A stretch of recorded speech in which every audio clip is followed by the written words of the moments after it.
बाबा विश्वनाथ जी की नगरी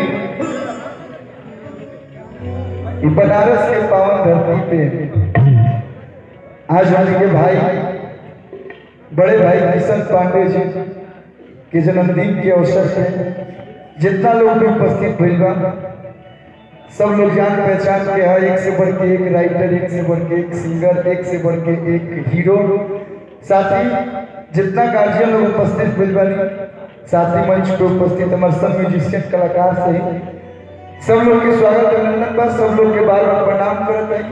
एक बार और आशीर्वाद और प्यार का एक बार ताली बजा के आप लोग आशीर्वाद दे लोग अच्छा लगेगा। और किशन भैया की लड़की कराइए आप एक बार इनके लिए। बहुत कम लोग होला जो निस्वार्थ लोग से जुड़ेला। ये एक्चुअली हमारे बड़े भैया के परम मित्र हैं। कहा जा रहा कि दो जिस्म एक जान है ये लोग, लेकिन ये हमारे बड़े भाई हैं।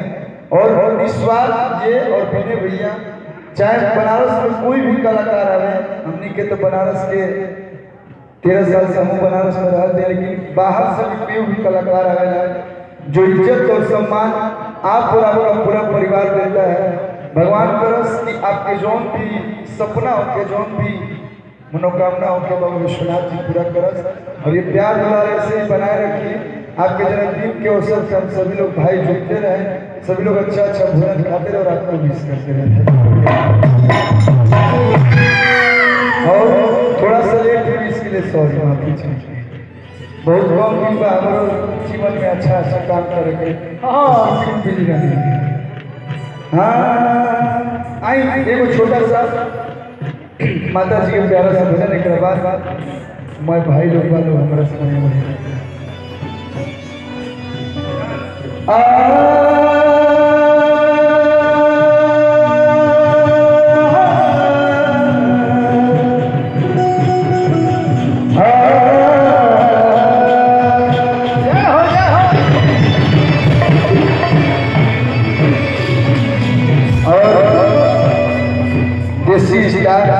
हमारे भाई देख क्या है, छोटा भाई आया है, बड़े भाई साथ में आए, स्वागत अभिनंदन बा।